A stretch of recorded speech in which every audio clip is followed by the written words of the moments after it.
하나님 말씀은 룻기 3장 1절 말씀부터 13절 말씀이 되겠습니다. 룻기 3장 1절 말씀부터 13절 말씀입니다.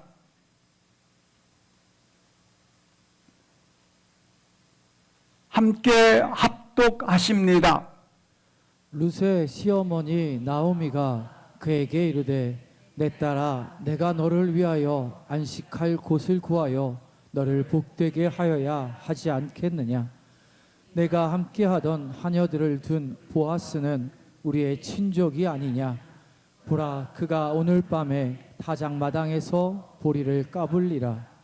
그런즉 너는 목욕하고 기름을 바르고 의복을 입고 타작마당에 내려가서 그 사람이 먹고 마시기를 다하기까지는 그에게 보이지 말고 그가 누울 때에 너는 그가 눕는 곳을 알았다가 들어가서 그의 발치 이불을 들고 거기 누우라. 그가 내 할 일을 내게 알게 하리라 하니 룻이 시어머니에게 이르되 어머니의 말씀대로 내가 다 행하리이다 하니라. 그가 타작마당으로 내려가서 시어머니의 명령대로 다 하니라. 보아스가 먹고 마시고 마음이 즐거워 가서 곡식 단더미의 끝에 눕는지라. 룻이 가만히 서서 그의 발치 이불을 들고 거기 누웠더라. 밤중에 그가 놀라 몸을 돌이켜 본즉 한 여인이 자기 발치에 누워 있는지라. 이르되 내가 누구냐 하니 대답하되 나는 당신의 여종 룻이오니 당신의 옷자락을 펴 당신의 여종을 덮으소서. 이는 당신이 기업을 물을 자가 됨이니이다 하니 그가 이르되 내 딸아 여호와께서 내게 복 주시기를 원하노라. 내가 가난하건 부하건 젊은 자를 따르지 아니하였으니 내가 베푼 인애가 처음보다 나중이 더하도다. 그리고 이제 내 딸아 두려워하지 말라. 내가 내 말한 대로 내게 다 행하리라. 내가 현숙한 여자인 줄을 나의 성읍 백성이 다 아느니라. 참으로 나는 기업을 물을 자이나 기업 물을 자로서 나보다 더 가까운 사람이 있으니 이 밤에 여기서 머무르라. 아침에 그가 기업 물을 자의 책임을 내게 이행하려 하면 좋으니 그가 기업 물을 자의 책임을 행할 것이니라. 만일 그가 기업 물을 자의 책임을 내게 기뻐하지 아니하면 여호와께서 살아계심을 두고 맹세하노니 내가 기업 물을 자의 책임을 내게 이행하리라. 아침까지 누워 있을지라 하는지라. 아멘. 룻은 보아스 밭에서 보리줍기를 통하여 충만한 차고 넘치는 수확량을 가지고 집으로 돌아오게 됩니다. 약 에바의 24리터 되는 양을 가지고 오게 된 것입니다. 하루 이삭 줍기로서는 넘치고 상당히 많은 양이 됩니다.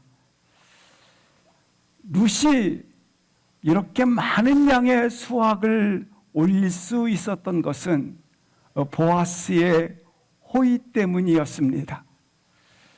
보아스는 먼저 보리 베는 자의 곁을 따라다니며 단에서 떨어지지 않고 단에서 직접 이삭을 줍도록 그렇게 호의를 베풀었던 것입니다. 뿐만 아니라 룻이 가는 곳마다 룻이 눈치채지 못할 만큼 조금씩 다발을 뽑아서 집어 던지란 것입니다. 그래서 그 다발로 이삭을 줍게 된 것입니다. 그리고 종들에게는 그녀를 꾸짖지 말라고 이야기를 합니다. 그러나 아무리 성실하게 최선을 다해서 이삭 줍기를 한다 하여도 결국 수확량은 한계를 가질 수밖에 없다고 하는 것입니다. 그리고 보아스는 노동자들 사이에 분명히 룻에게 특권이라고 하는 부분을 허락하였지만 노동자들 사이에 지나쳐서 불평과 불만이 없도록 상호 감정까지도 염두에 두면서 그녀를 그렇게 호의를 베풀었다고 하는 것입니다. 이 보아스의 호의는 주도 면밀하게 그리고 의도된 계획에 따라서 호의가 베풀어졌다고 하는 것입니다. 룻이 눈치채지 못하도록 아주 자연스럽게 그리고 이삭을 주음으로 말미암아 보람도 느낄 만큼 이삭 죽기에 그가 호의를 베풀었고 그리고 그녀가 속한 그 그룹 속에서 서로 간의 불평과 갈등과 혼란이 생기지 아니하도록 그렇게 계산된 특권을 룻에게 누리도록 호의를 베풀었다고 하는 것입니다. 이 사려 깊은 지시사항을 보면서 이 계산된 보아스의 호의를 보면서 우리 삶에 작용하고 있는 하나님의 은혜가 얼마나 끼어 있는지, 얼마나 그 하나님의 은혜가 나도 모르게 하나님이 치밀하게 계산하여서 부어주는지를 보게 되는 것입니다. 우리 삶의 현장에서도 이렇게 버려진 곡식다발이 있는 거예요. 평범한 일상에 얼마나 많은 은혜가 끼어 있는지 몰라요. 보아스의 주도 면밀한 계산된 것에 의해서 주어지는 것들이 이처럼 있습니다. 이걸 우리는 하나님의 섭리라고 말을 합니다. 하나님의 섭리는 하나님의 계획에, 하나님의 의도에 따라서 우리 삶 가운데 풀어가지는 그와 같은 하나님의 뜻이라고 하는 것입니다. 하지만 이 하나님의 섭리는 기적은 보여지고 나타나기 때문에 야, 기적이다. 그래서 환호하고 환대를 받습니다. 그러나 섭리는 보여지지 아니하고 발견되지 않았기 때문에 그냥 나도 모르는 사이에 지나쳐 버린다고 하는 것입니다. 우리 삶에서 섭리의 대부분은 외면당하고 있다는 것입니다. 대부분 이 섭리, 하나님께서 우리 가운데 주신 은혜의 작동되어짐들을 발견하지 못하는 겁니다. 왜냐하면 넘어있기 때문에 그 배후에서 발견되지 못하기 때문에 그렇게 외면을 당하고 있는 것입니다. 우리의 모든 일에 오늘 주도 면밀하게 계획되어 오늘 룻이 이삭 죽기에 풍성한 열매가 있었음에도 불구하고 이 은혜를 발견하지 못하고 지나친다고 하는 것입니다. 일상에서 당연한 대가들은 실상 당연하기 때문에 주도 면밀하게 이처럼 보호하시고 그리고 은혜를 내려줌에도 불구하고 그 호의를 발견할 수 없다고 하는 것입니다. 오늘 룻이 눈치채지 못하도록 했던 것처럼 우리 편에서 보면 눈치채지 못하는, 그러나 하나님께서는 의도된 철저하게 계산된 은혜가 우리 삶에 얼마나 많이 내리고 있는지를 모른다고 하는 것입니다. 그러나 이 시간 놀랍게 나오미가 하나님의 의도된 계산된 은혜를 발견했다는 것입니다. 깨달았다고 하는 것입니다. 룻이 예상치 못한 양의 이삭을 가지고 돌아오자 나오미는 흥분을 합니다. 그리고 룻으로부터 이삭을 주었던 그 밭은 바로 보아스의 밭이라는 것을 이야기를 듣자 나오미는 즉각적 반응을 보이게 됩니다. 2장 20절 말씀을 보시겠습니다. 같이 한번 합독하시겠습니다. 시작. 나오미가 자기 며느리에게 이르되 그가 여호와로부터 복받기를 원하노라. 그가 살아있는 자와 죽은 자에게 은혜 베풀기를 그치지 아니하도다 하고, 나오미가 또 그에게 이르되 그 사람은 우리와 가까우니 우리 기업을 물을 자 중에 하나이니라 하니라. 보아스의 밭에서 이삭을 주어 돌아왔다라고 하는 룻의 이야기를 듣자 나오미는 우리 기업을 물을 자이구나라고 하는 확신을 가졌다고 하는 것입니다. 기업 물을 자, 이것은 그 가정의 구속자라는 뜻입니다. 그동안 나오미는 하나님의 율법, 하나님의 은혜의 마음, 하나님의 법을 자기 인생에 적용시키지 않고 있었습니다. 혹시 하나님 말씀을 나의 인생 속에 적용시키고 있지 않으십니까? 오늘 나오미는 하나님의 법을 자기 인생에 적용시키지 않고 있었습니다. 뿐만 아니라 자기 친족 가운데 기업 물을 자가 있으리라고 생각지도 못했습니다. 그리고 기업 물을 자 중에 그가 베들레헴의 유역자란 사실은 더더욱 알 수 없었습니다. 그러나 나오미가 룻으로부터 보아스의 밭에서 이삭 줍기를 통하여 이 많은 양을 내가 수확량으로 가지고 왔다라는 것을 이야기를 듣자 드디어 그가 하나님의 은혜 안에서 자신의 삶을 보고 해석할 수 있는 믿음의 능력을 가지게 되었다고 하는 것입니다.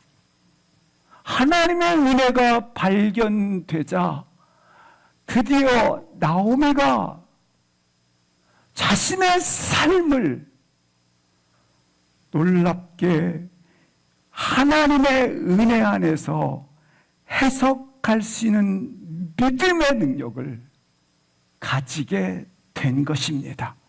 이때부터 자기 삶 속에서 그는 하나님이 의도하시고 하나님이 계산하신 하나님의 섭리인 의도된 하나님의 은혜가 내 속에서 부어지고 있다라는 것을, 하나님의 은혜가 내 인생 속에 부어지고 있다는 사실을 발견하게 되었다고 하는 것입니다. 나오미는 드디어 하나님의 부어주신 은혜를 발견한 후에 그가 하나님의 계신다고 하는 하나님에 대한 의식을 가지기 시작합니다. 하나님에 대한 의식을 그의 마음에 그의 삶 속에 두기 시작한 것입니다. 그래서 나오미가 오늘 20절에 이렇게 고백을 합니다. 그가 살아있는 자와 죽은 자에게 은혜 베풀기를 그치지 아니하는구나. 은혜의 주체이신 하나님으로부터 은혜가 그치지 않고 내게 내려오는구나.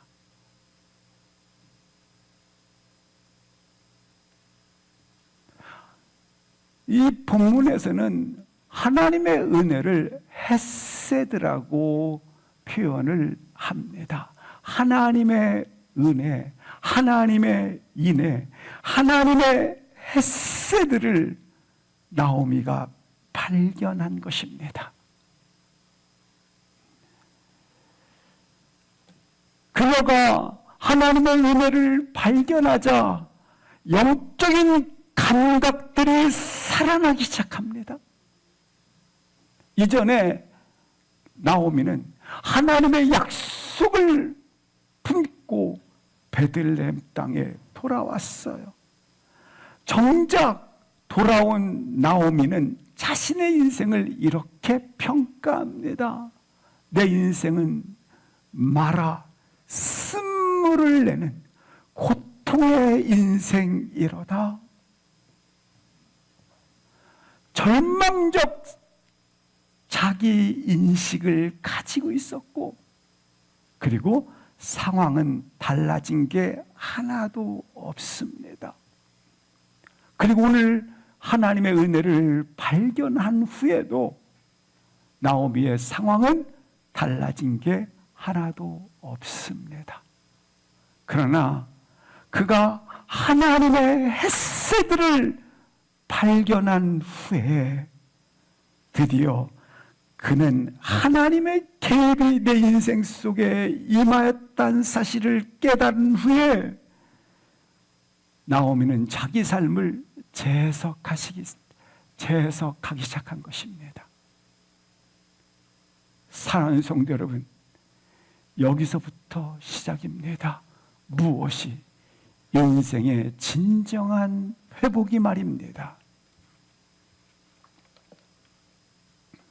보이는 대로 보고 느껴지는 대로 생각하는 것, 이것은 정지 개념입니다.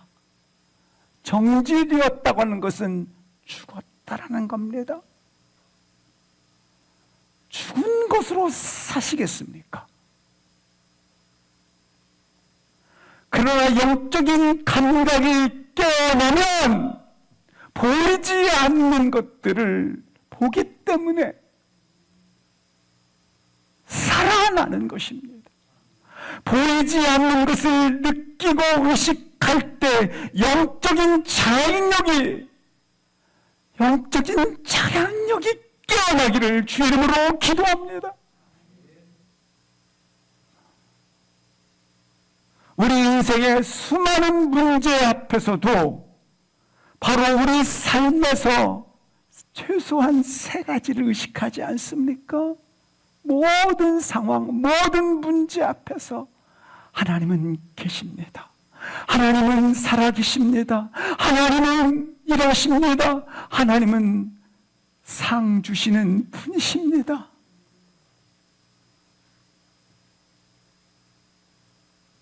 사랑하는 성도 여러분, 여러분의 인생 속에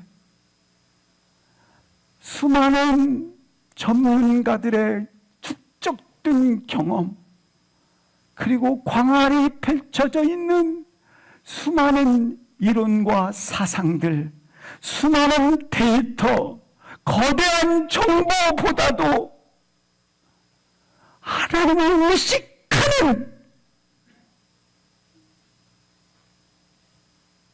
하나님의 개입을 왜 놓치고 계십니까? 전문가의 축적된 경험이 하나님의 개입보다 앞서십니까? 내 인생 여기까지 그어놓은 그 한계선, 정말로 진정으로 하나님의 생각이십니까? 세상에 이렇게 수많은 분들이 이렇게 살아야 된다고 하는 대원칙이 있습니다. 그런데 왜 내 인생에 들어와서 세상에 이렇게 살아야 된다는 대원칙을 적용시키십니까? 그것이 진정 하나님의 방식이십니까?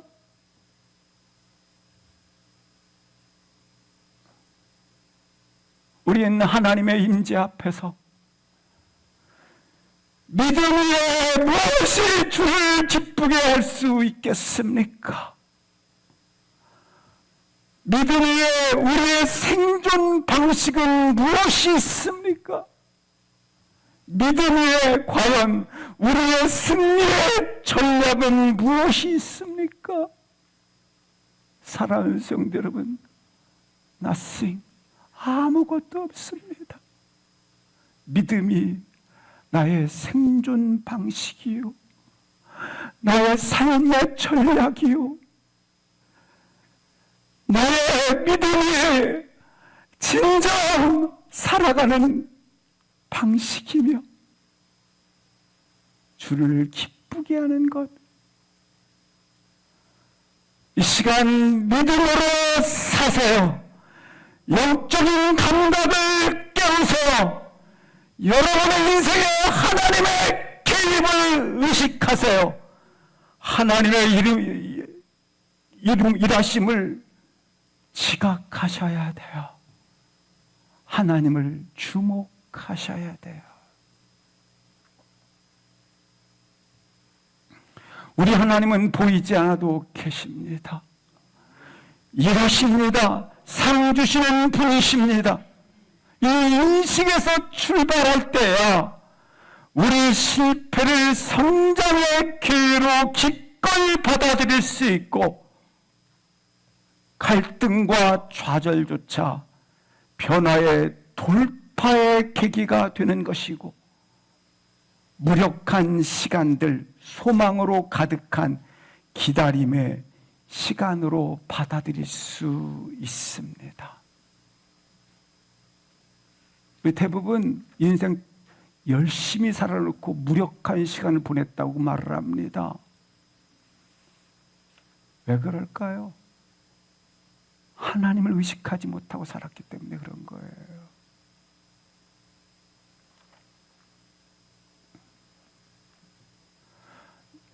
이날 룻은 하루 양의 수확량의 이삭을 풍성히 전혀 기대할 수 없을 만큼 많은 양의 곡식을 가지고 집으로 돌아옵니다. 이것은 보아스의 밭에서 호의를 통한 뜻밖의 은혜였습니다. 그러나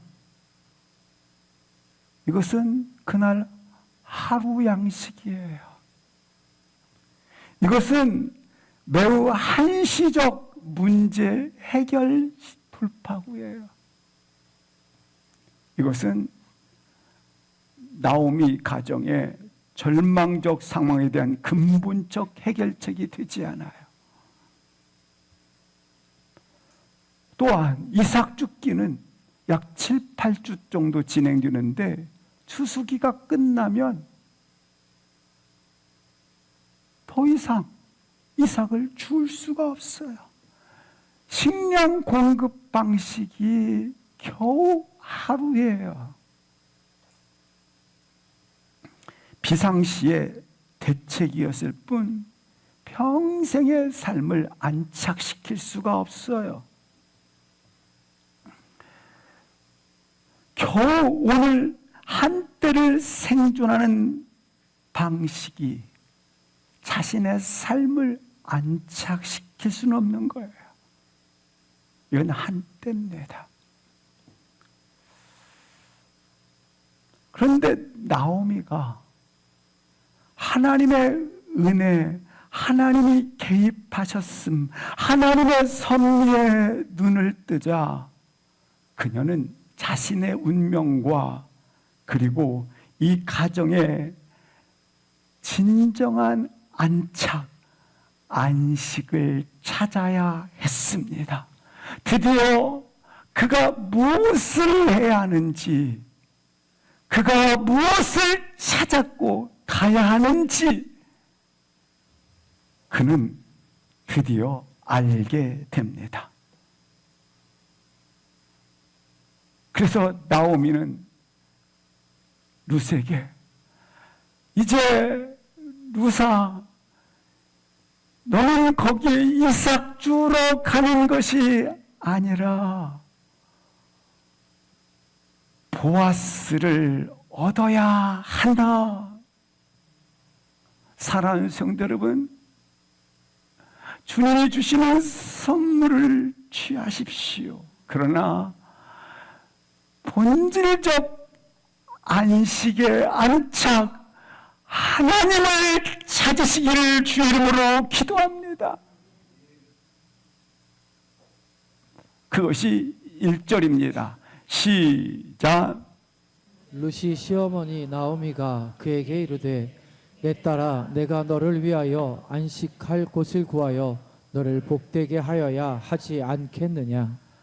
나오미가 하나님의 섭리에 눈을 뜨자 자신이 뭘 해야 되는지를 정확하게 압니다. 그것은 안식할 곳을 구해야 한다. 오늘 1절에 나오미가 뭘 해야 하는지를 드디어 알았어요. 안식할 곳을 구하여야 한다. 룻기에는 늘 나오미라는 표현이 있었는데 오늘 본문에서야 자신을 수식하는 단어가 나옵니다. 룻의 시어머니 나오미, 드디어 그가 믿음의 무대에 등장을 하게 됩니다. 룻은 지금까지 자기 하나 건사하기도 힘들었습니다. 나는 말하라, 고통의 쓴물이라. 룻은 그토록 절박한 상황 속에서도 체면 때문에 이삭 줍기에 참여하지 않았던, 그런 줄 생각조차도 않았던 자였습니다.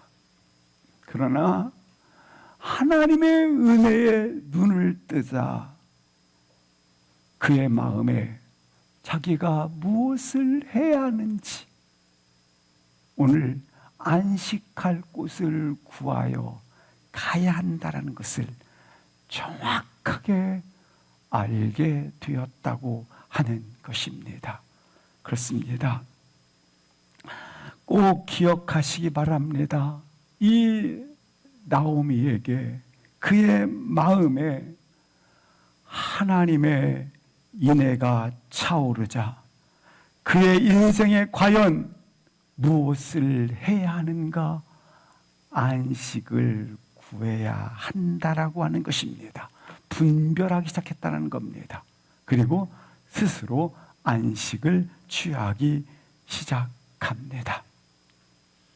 다시 한번 우리도 뭘 해야 하는지, 뭘 찾아야 하는지 오늘 다시 한번 안식할 곳에 구하기를 주의 이름으로 기도합니다. 계속해서 보시면 이 안식할 곳이라고 하는 건 어떤 곳이냐면 사랑과 평화가 있는 안식처입니다. 소망이 이루어지는 곳입니다. 따라서 이곳은 인생의 시련과 고통과 아픔이 끝나는 지점을 말하는 겁니다. 안식할 곳이니까 이 안식할 곳은 어떤 곳인가? 인생에 걸어왔던 시련과 고난과 아픔과 눈물이 끝나는 지점. 그것을 알았다라는 거예요. 보아스는 누구를 예표하는 것입니까? 그리스도를 예표합니다. 따라서 주님 품 안에 들어가면, 주님의 그늘 안에 거하면 우리는 무엇을 얻게 되느니라? 안식을 얻게 된다고 하는 것입니다.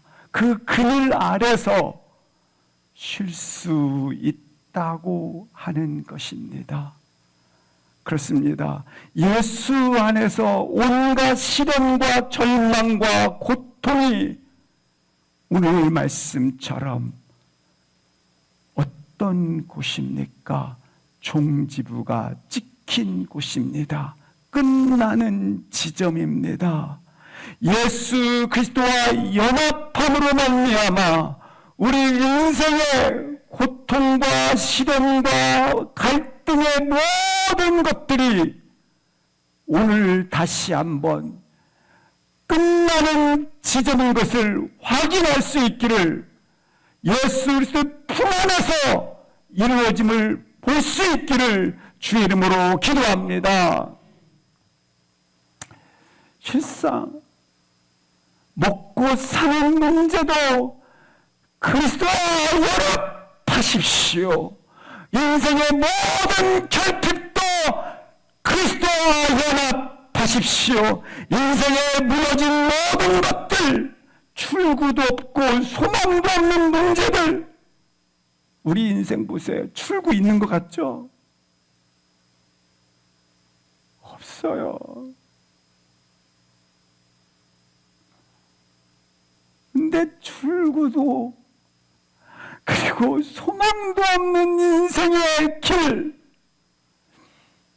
그리스도와 연합할 때만이 이 지점, 곳이니까, 양식할 곳이니까 종지부를 찍는 지점이라는 거예요.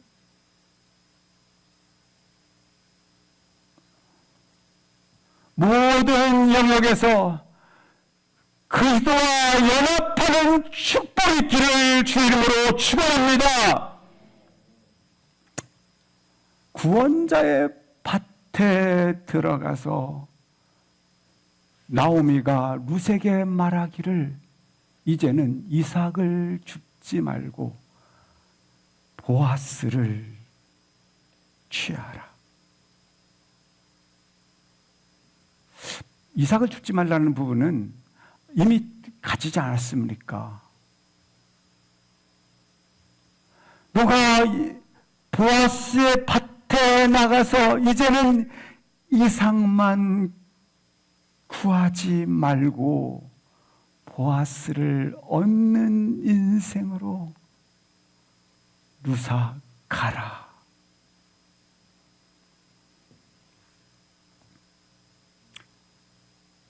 이 하나님의 개입을 깨달은 나오미는 보아스를 구체적으로 얻는 방법을 룻에게 일러줍니다.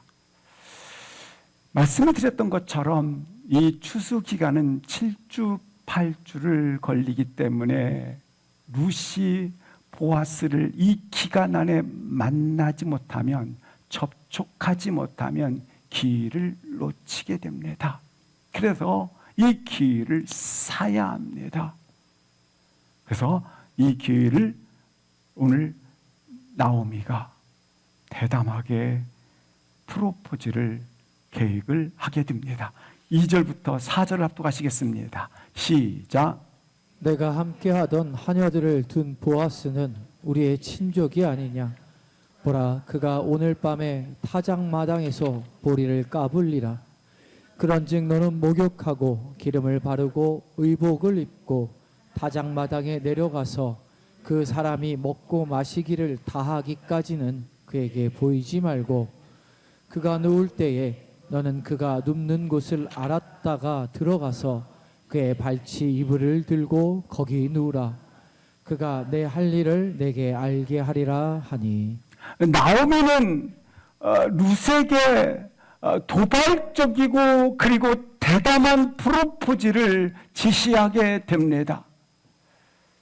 근데 여기 보니까 그의 발치불을 들고 거기 누우라 하고 있습니다. 여기 발치 이불은 이스라엘 사람들의 겉옷을 의미합니다. 그리고 거기 누우라라고 하는 것은 구원의 행위를 말합니다. 한마디로 필요하면 전적으로 자신을 그에게 의탁하였다라는 것입니다. 자신을 전부를 그에게 맡겼다라는 것입니다. 그런데 만약에 보아스가 룻의 이 행위에 대해서 거부하게 되면 이 룻의 입장에서는 수치요 치욕거리가 되어지고 동시에 이방인 여자였기 때문에 베들레헴에서의 상황은 최악일 수밖에 없습니다.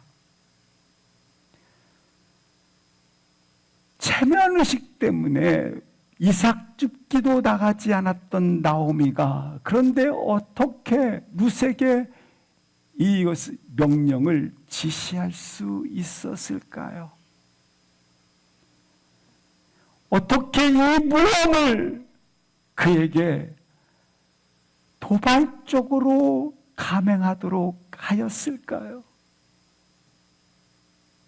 배짱입니까? 용기입니까? 아니에요.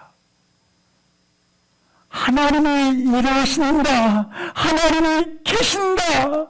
하나님께서 순종하는 자에게 그 상을 더하여 주신다라는 하나님에 대한 의식,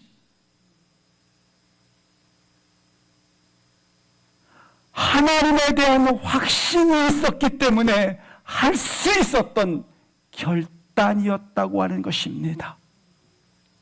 나오미는 자신의 운명과 그리고 가정을 회복시키기 위해서 이렇게 지시하였고, 그리고 룻은 순종함으로, 그리고 오늘 본문처럼 보아스가 누운 곳에 그곳으로 잠입해 그의 발치 아래 누웠다 말씀을 하고 있는 것입니다.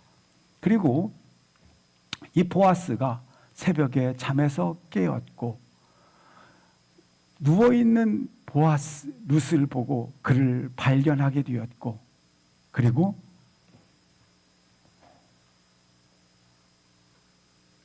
그를 보호하게 되었다라는 것이 본문의 말씀이 되겠습니다. 그렇습니다. 이 말씀은 대담한 프로포즈를 하라는 데 있는 것이 아니라 당신의 영혼에 적용하라는 데 있습니다. 오늘 안식을 얻기 위해서 예수 그리스도가 구원자이시다, 구속자이시다라는 것을 이해하고 깨닫는 것 중요하지만, 그러나 예수 그리스도를 구원자라는 것을 안다는 것만으로는 당신의 쓴뿌리가 치유되지도 않을 뿐만 아니라 당신의 인생의 궁핍함이 채워지지도 않을 뿐만 아니라 당신에 있어서 진정한 길이 열리지도 않는다라는 것입니다. 어떻게 해야 하는가? 진정한 안식을 얻기 위해서 그의 발치를 들고 거기 누우라. 철저하게 온전하게 당신이 진정 주님 발 앞에 엎드려라. 구원의 행위를 하라. 당신의 담대한 구원의 행위를 그에게 드리라는 것입니다.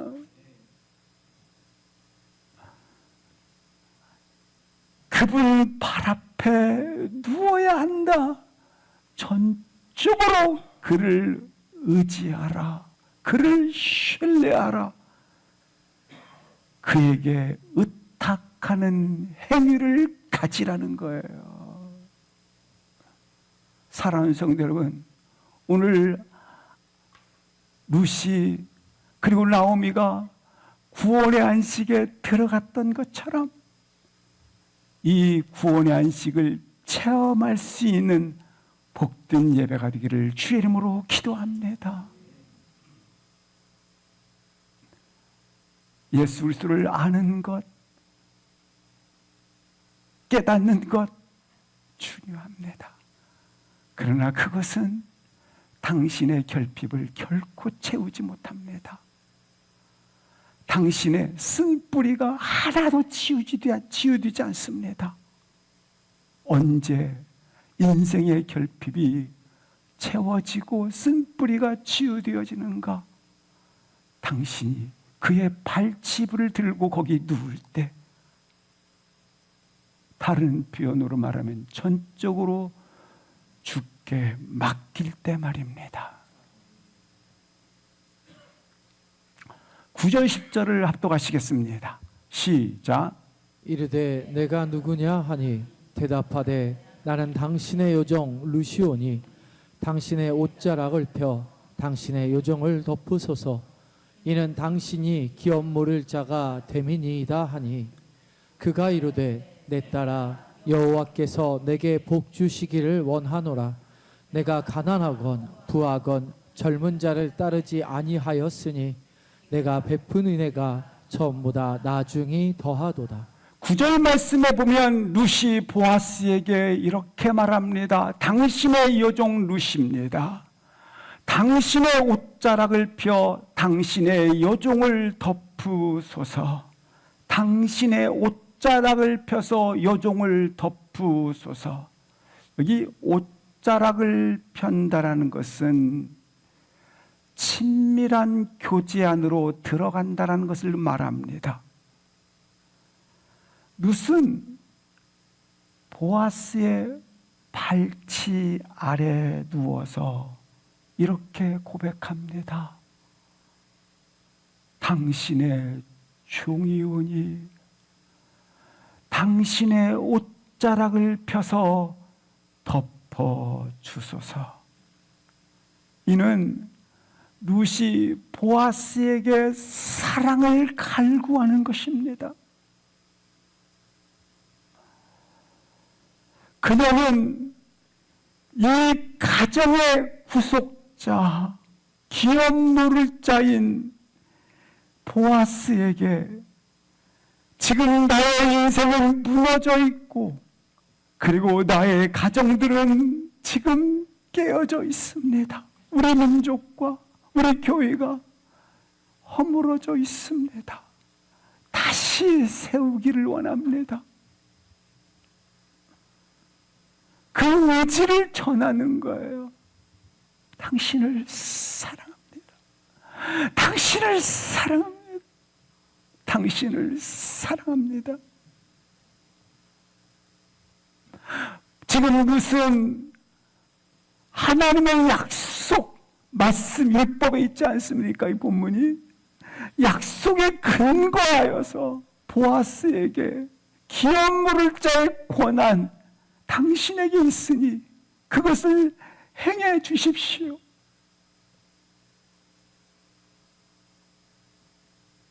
담대하게 요구를 하고 있는 것입니다. 이에 보아스가 이렇게 대답을 합니다. 10절 말씀해 보시면 그가 이 룻은 가난한 과부요 이방인이 됩니다. 그럼에도 불구하고 이 룻은 자신의 선택에 대해서 신실하게 담대하게 사랑의 호소를 하는 거예요. 자신의 선택에 대해서 신실하게 보아스에게 호소를 하는 거예요. 그러자 보아스가 이렇게 칭찬을 합니다. 내가 베푼 베푼 인애가 처음보다 나중이 더하도다. 이 룻의 고백은 어떤 의미일까요? 우리가 룻이 모압에서 나오미를 따르고자 할 때에 당신을 내가 어디든 따르겠나이다고 고백을 하지 않았습니까? 가난하든지 부하든지 그저 당신과 끝까지 동행하겠습니다. 보장된 행복이 없을지라도, 내일에 대한 확신이 없을지라도 룻은 나오미에게 이렇게 표현했습니다. 하나님 앞에서 나는 그저 이 길을 가겠습니다. 왜요? 그 길에 사랑이 있기 때문에. 사랑하기에 다른 대안이 없는 것이죠. 그렇습니다. 오늘 표현처럼 사랑에 가득 찬 가슴만이, 사랑에 가득 찬 인애가 가득 찬 가슴만이 미래를 열고, 그 선택만이 후회가 없고, 사랑하러 결정한 그 일만이 그 길을 갈 수 있고, 사랑만으로 결정한 그 가슴에 가득 찬 인애가 최고의 선택이 되어지기 때문에 나는 그저 그 길을 갑니다. 그렇습니다. 우리의 내일은 욕망으로 그려서는 안 됩니다. 우리의 내일은 두려움으로 바라보면 안 됩니다. 우리의 내일은 인애로 가득 찬 가슴으로 열리게 되는 것입니다.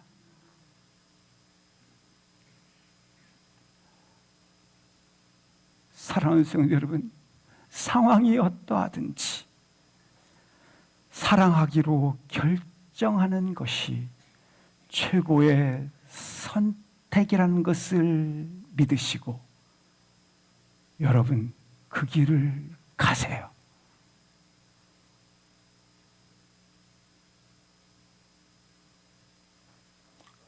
매 순간 이 사랑이 최선의 답이라는 사실을 고백할 수 있기를 바랍니다. 보아스는 그녀의 최선의 고백에 대해서 최선을 답합니다. 15절 합독하시겠습니다. 다시 한번 읽겠습니다. 시작. 보아스가 이르되 내 겉옷을 가져다가 그것을 펴서 잡으라 하매 그것을 펴서 잡으니 보리를 6번 되어 룻에게 쥐어주고 성읍으로 들어가니라. 보아스는 룻을 새벽녘까지 보호한 후에 집으로 돌려보냅니다. 그런데 돌려보낼 때에 거저 보내지 않으시고 이렇게 표현을 말씀하고 있습니다. 겉옷을 펴서 잡으니 보리를 6번 되어 룻에게 지워주고로 돌아가니라. 이렇게 말씀을 하고 있습니다. 보아스가 왜 룻에게 6번의 되를 부어 주었을까? 이 6이라는 숫자 말입니다. 기억할 것은 6은 우주 만물을 주님께서 지으신 6일간이 있습니다. 7일째 안식하였더라. 6과 7입니다. 그리고 분명히 6년 동안 수고하고 또한 노동을 하고 그리고 이처럼 많은 것들을 드리게 되는 6년의 시간이 있습니다. 그리고 7년째 안식년이 있습니다. 따라서 이 육은 나의 인생의 수고와 헌신의 최대치입니다. 우리도 사실 여기에 나와 있는 룻처럼 6년의 세월을 지금 채워가고 있기도 하고, 그리고 그 지점에 서 있기도 합니다. 인생의 최고의 수고와 헌신의 최대치를 지금 그렇게 걸어가고 있다고 하는 것입니다. 7이라는 숫자가 18절 이후부터 나오는데, 이 7은 완성과 안식을 상징합니다. 6, 당신의 인생입니다. 저의 인생이기도 하고, 사랑하는 성도분들의 인생이기도 하고, 그리고 룻의 인생이기도 합니다. 그렇게 수고와 헌신을 하며 지금 최대치에 다다르고 있습니다. 근데 보아스가 감사하게 이렇게 말씀을 하고 있습니다. 보리를 6번 되어 룻에게 부어 주었더라.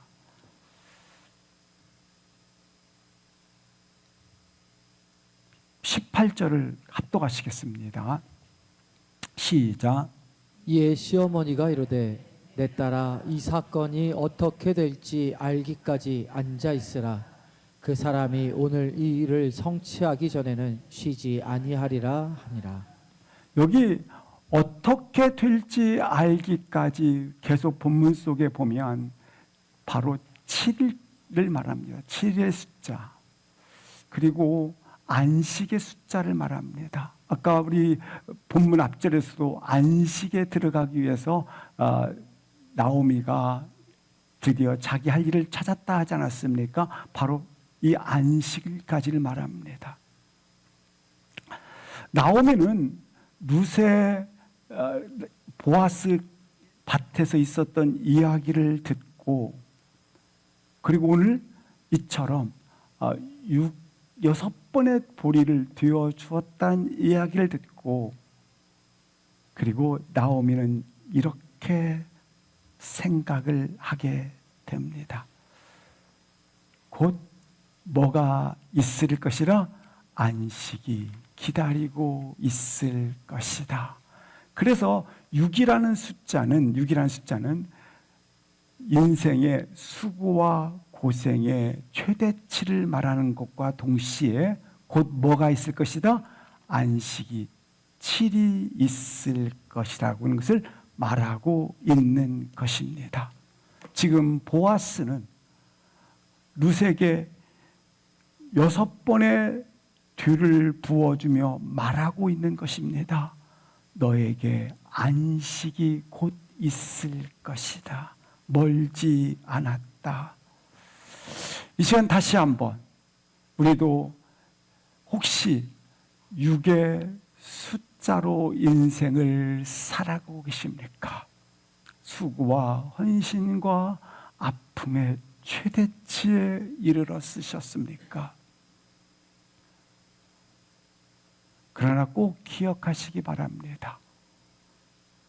그냥 돌려보내지 않으시고 오늘 이 예배를 통해서